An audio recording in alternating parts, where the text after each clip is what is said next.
Have you ever felt? Are you listening? Damn.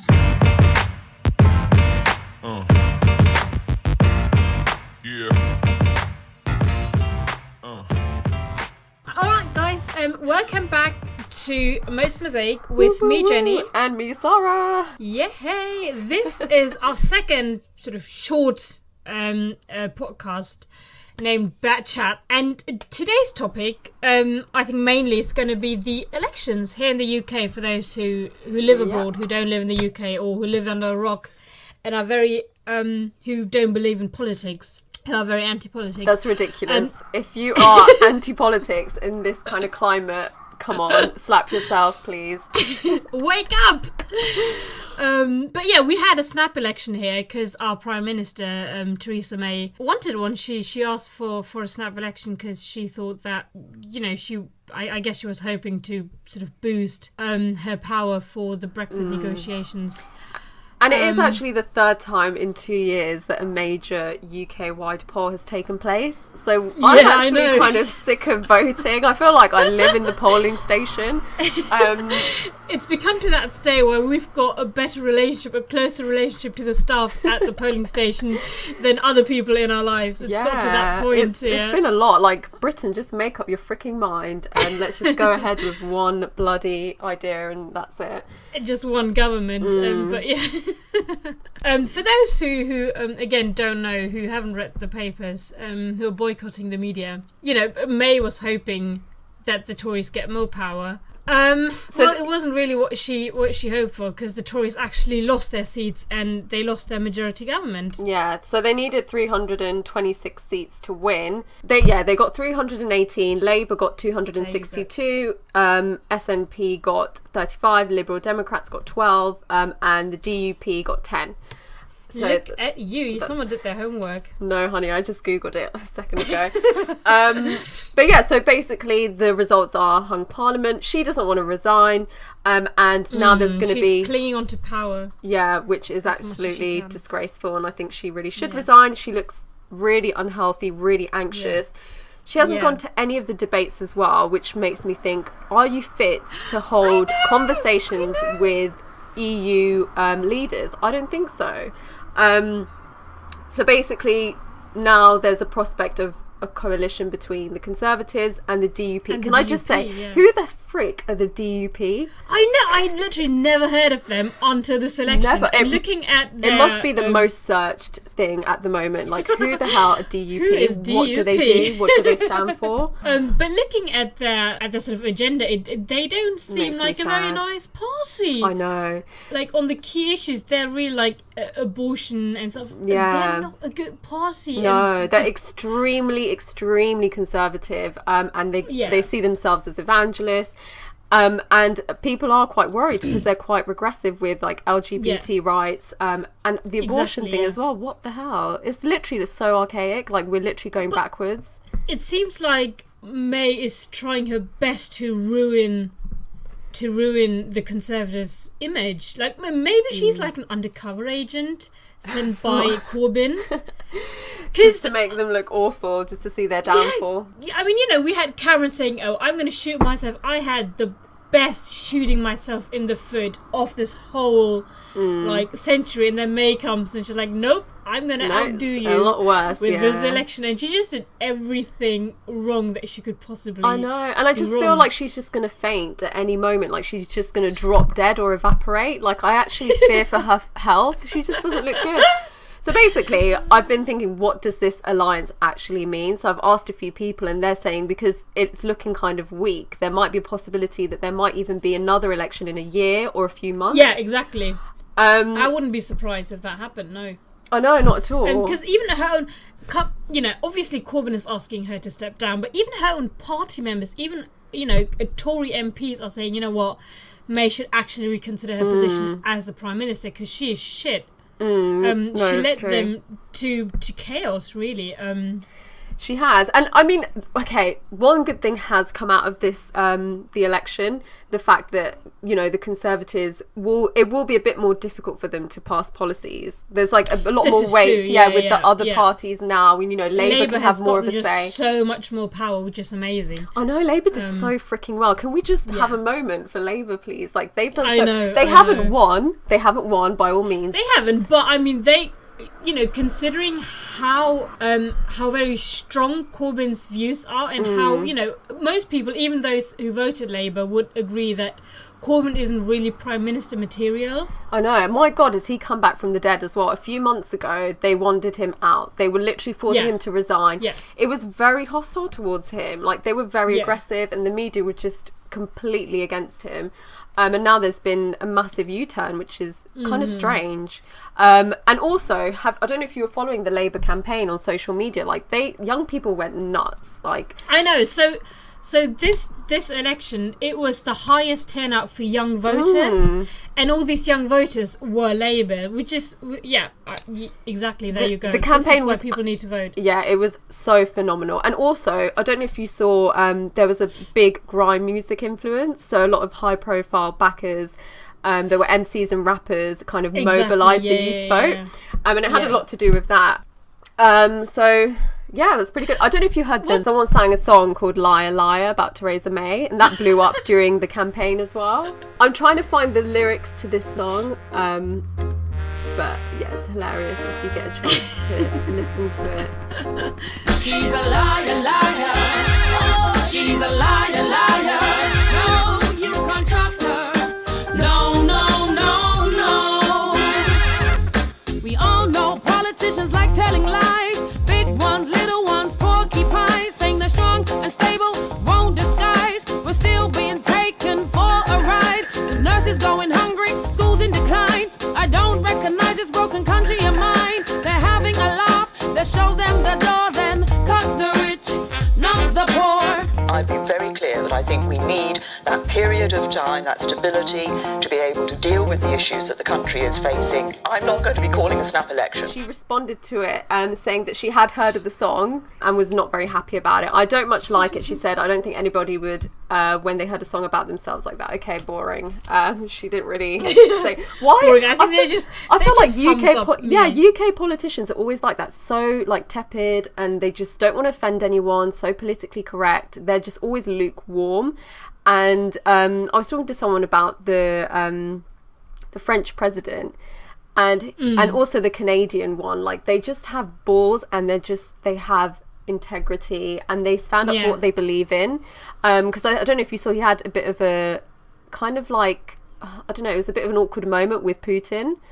And they and they were asking him about, you know, Russia Today and all these media companies that were basically lying about him, and they would say, why don't you let Russian journalists into France? And he was like, quite simply because they lie, and I don't consider them journalists. And he said that in front of Putin, and you could see Putin's face just drop. And it's like, you know what, we need people who are leading us that just have morals, want to stand up for what they believe in, and aren't afraid to just say how they feel. Like, we need that. And I feel like British politicians are very wishy-washy when it comes to that. But then if you look at the people, if you look at the citizens, the reaction is completely different. In the US, you have them being quite somber, and they're very serious about things. Whereas here, they just like to take the piss. You know, having songs like Liar Liar. And just if you look at how Twitter reacted to the whole election, it was just the most hilarious thing. Yeah, no, it was. Like, I remember one tweet after the election results, I still remember, I like my men how I like my parliament, hung. Which is just such a British reaction. Oh my god. There were loads of pictures of Corbyn with like lots of diamantes, or like posing as like a gangster with like, some weed, like smoking some weed, and just being like, yeah, I'm, you know, the boss around here, and just really funny memes. King. Yeah. Bow bitches. Yeah, he's hilarious. Speaking of Corbyn, did you see that moment he was celebrating with, I think it was Thornberry? No, I didn't. When he tried to high-five her, and he just in the chest.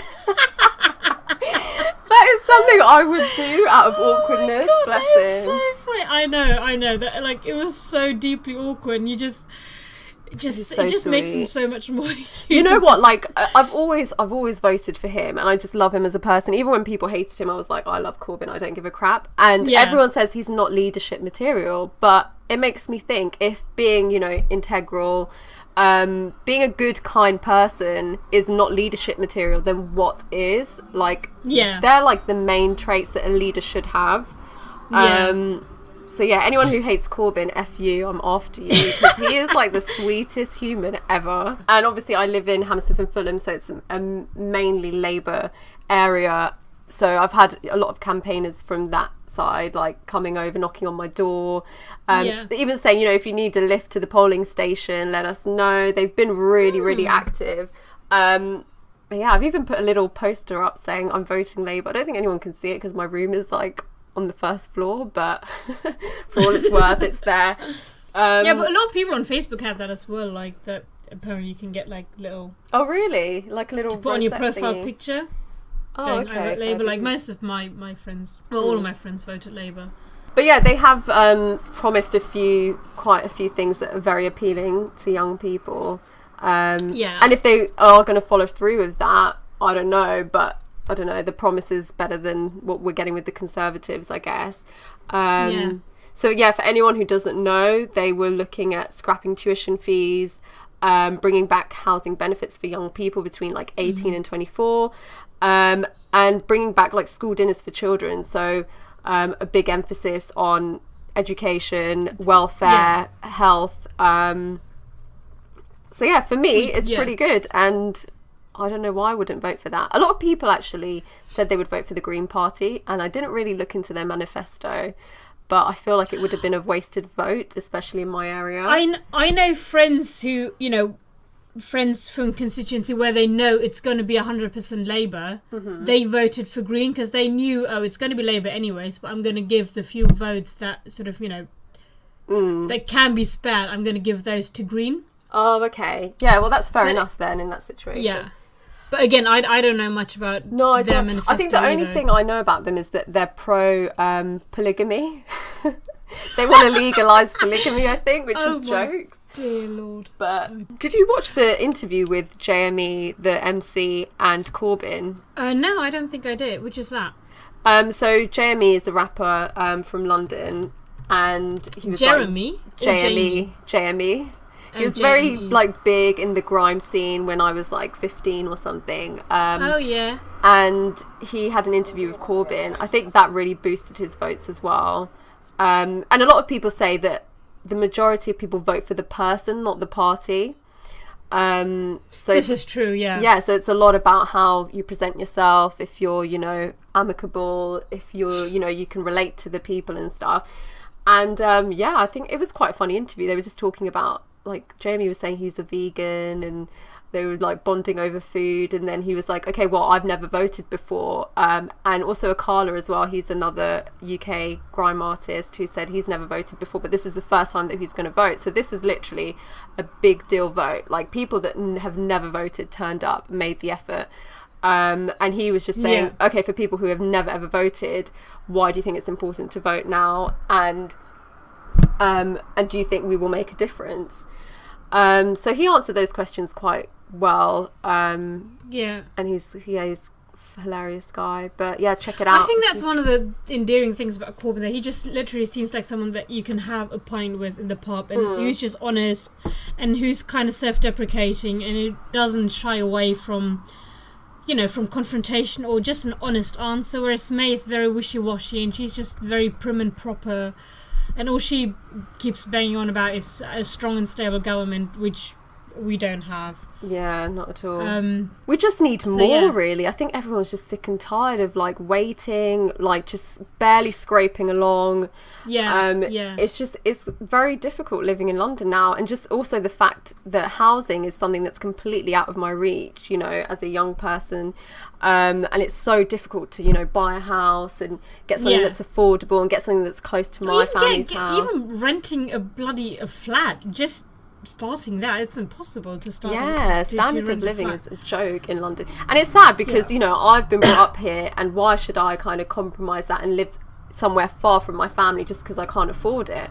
Obviously I want to uproot next to my family, so yeah, it's been difficult, and I hope something changes. And it's also the fact that globally you just have shit going on. You just have, you know, just wimpy politicians. You just have no one taking over and taking control and stepping down, being, you know what, situation is shit and I'm going to change it. Whereas Corbyn is like, you know what, we're going to change it. We are going to change it. We're going to get our hands dirty and we're going to change it. It's not going to be easy. It's not going to be nice, but we're going to do it. Whereas, May just represents what politics is right now globally.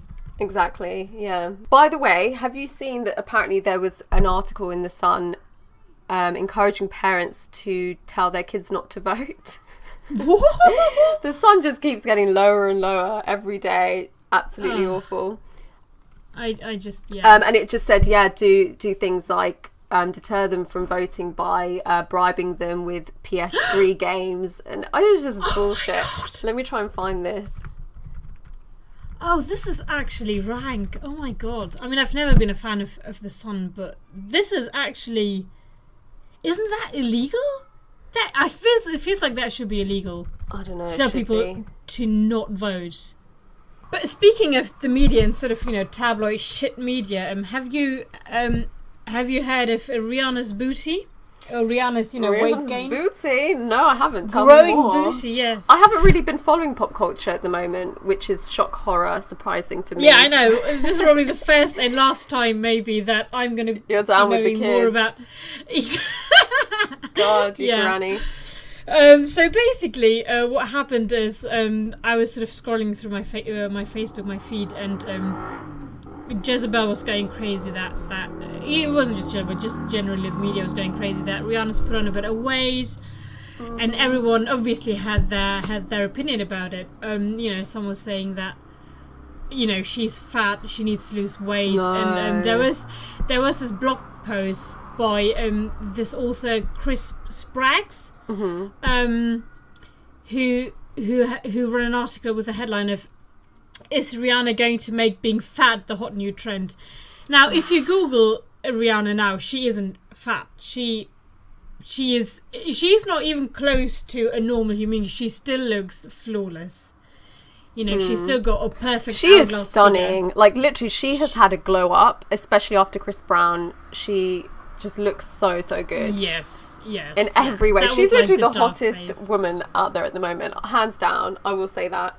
Hottest in terms of like looks wise. Yeah, definitely. Did you see her on the Ellen DeGeneres show? She was so like literally perfect. Everything about her, makeup, everything, outfit. I was like, yes, girl. Goals she right is, now. yeah. I prefer her much more.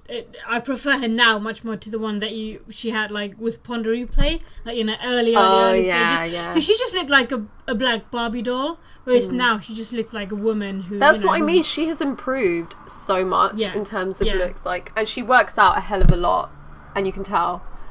Yeah, exactly. Yeah. She isn't just skinny. She's got like the right curves, which brings me back to the thing. So right, I'm just going to read you an excerpt of that article that Chris Spraggs wrote, and prepare yourself. This is something.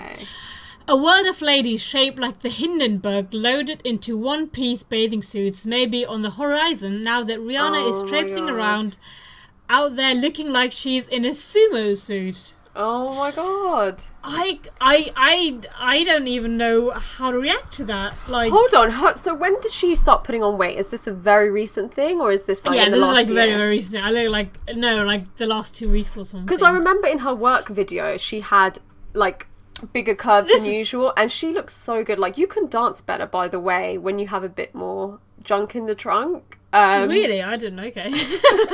Yeah, I feel like when I put on a bit of weight, I'm like, hey, oh, that jiggles a bit more than usual, and I like it.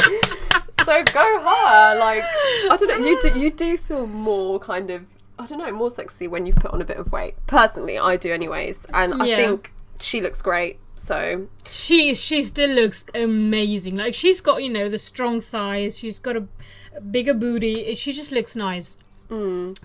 So obviously there was one fraction that was like, oh, she needs to lose some weight, she's getting fat and ugly and looking like a sumo ringer and all that ridiculous shit. And on the other hand, we had people celebrating it and going, oh, now she looks, she's got the right curves, now she looks like a black woman. Because if you look at the beauty standards, we talked about it in our beauty podcast. If you haven't heard it, go check it out. It's on our SoundCloud account. It's a great one, guys. Of course. But if you sort of look at the beauty standards in these cultures, in the black culture, you do celebrate women with, bigger booty, with, breasts, and just, a perfect hourglass figure with the right curves.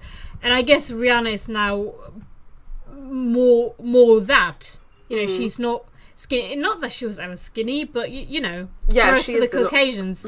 Oh my God, that reminds me of something hilarious. So I saw this movie the other day, and it was a girl who wasn't that curvy at all, and it was like white guys be like, damn, that girl's got a booty. And it was it was so hilarious, because it was like, oh my God, that's so true. When you date like a white guy, they normally think that the smallest curves are like, yeah, someone like Keira Knightley would be like, damn, voluptuous. Girl, she is so exactly.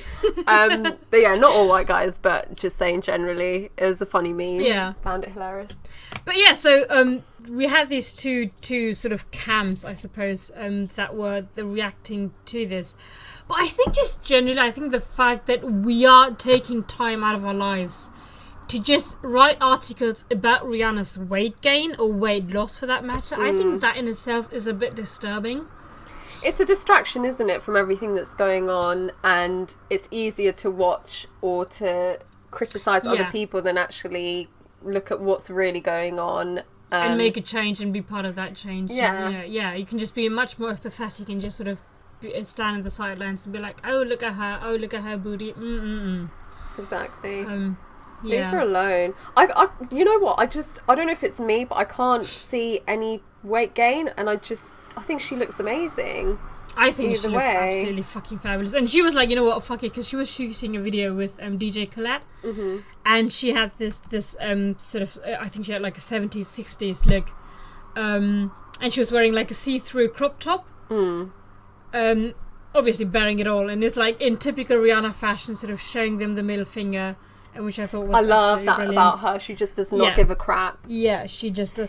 And I think I like Beyonce's music better than Rihanna's, but I like Rihanna so much better as a person, because Beyonce, her image is very sort of wholesome.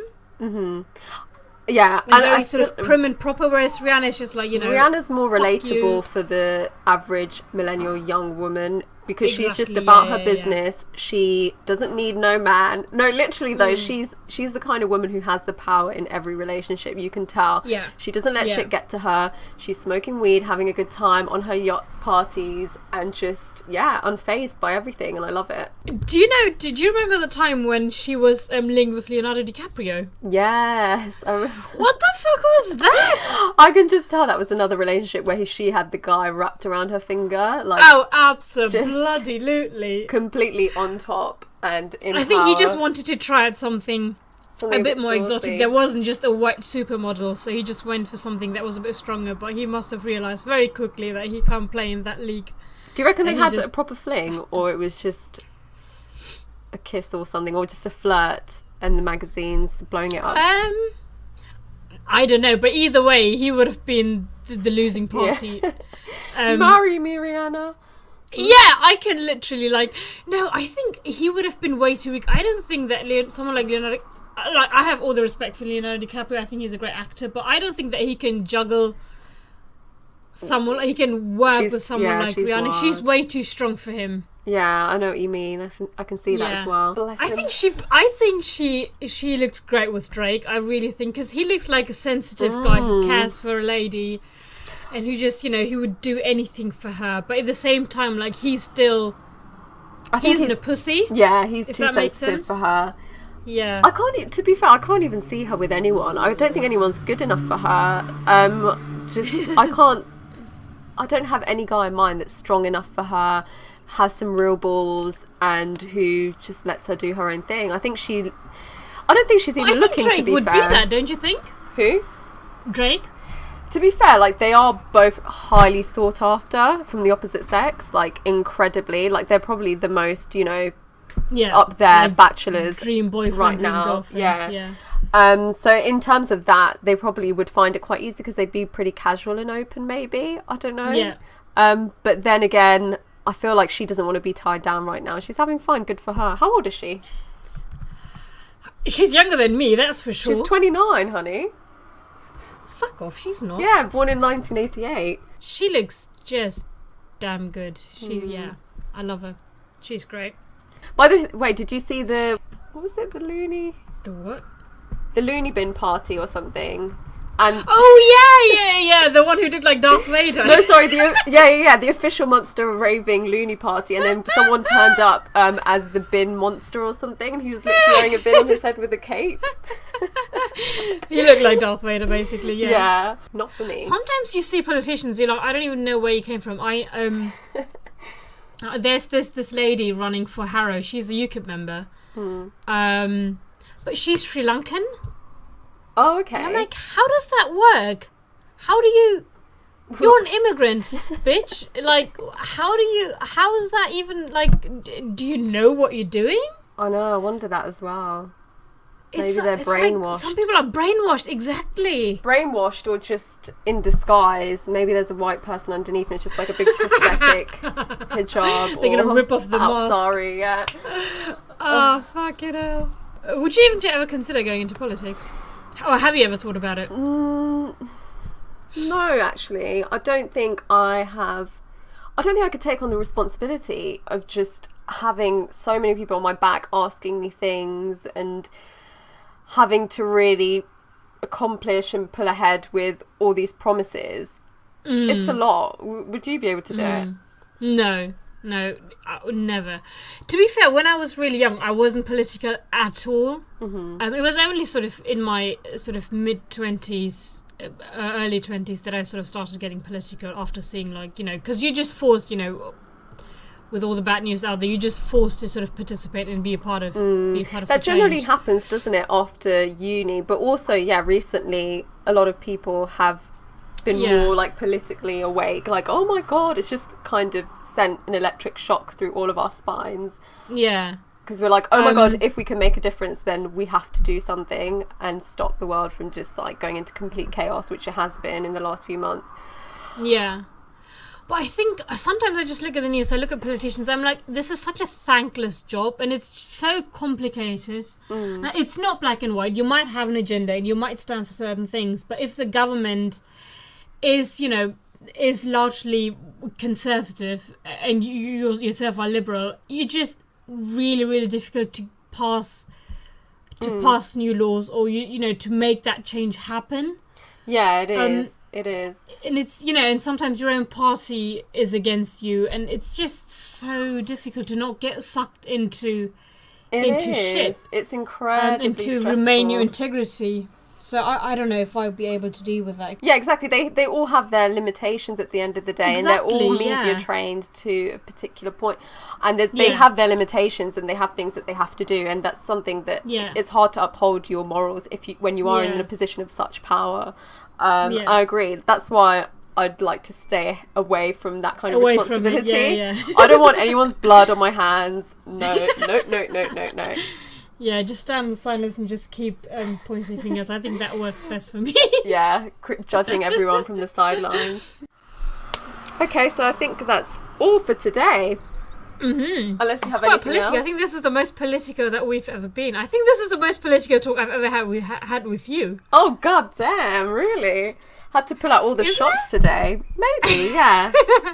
We usually just talk about girl shit. Yeah. How to do our nails and how to do our hair. Shut up. Yeah, no, I think today is just, I don't know, we're getting it all out there. It's really time and to talk it's about just due time. You have to react to what's happening out there, and this is what's happening out there. Anyways, guys, thanks for tuning in today. Yep. And if you have any sort of comments about the election, if you have any suggestions for what to discuss for the next Bear Chat or for the next serious podcast, which is the War On series, then feel free to email us at mostmosaic@gmail.com. or tweet us at most_mosaic. Yep. So thanks for listening, guys, and we will be back in a week or so with our next podcast. So thank you and goodbye. Bye-bye. Bye.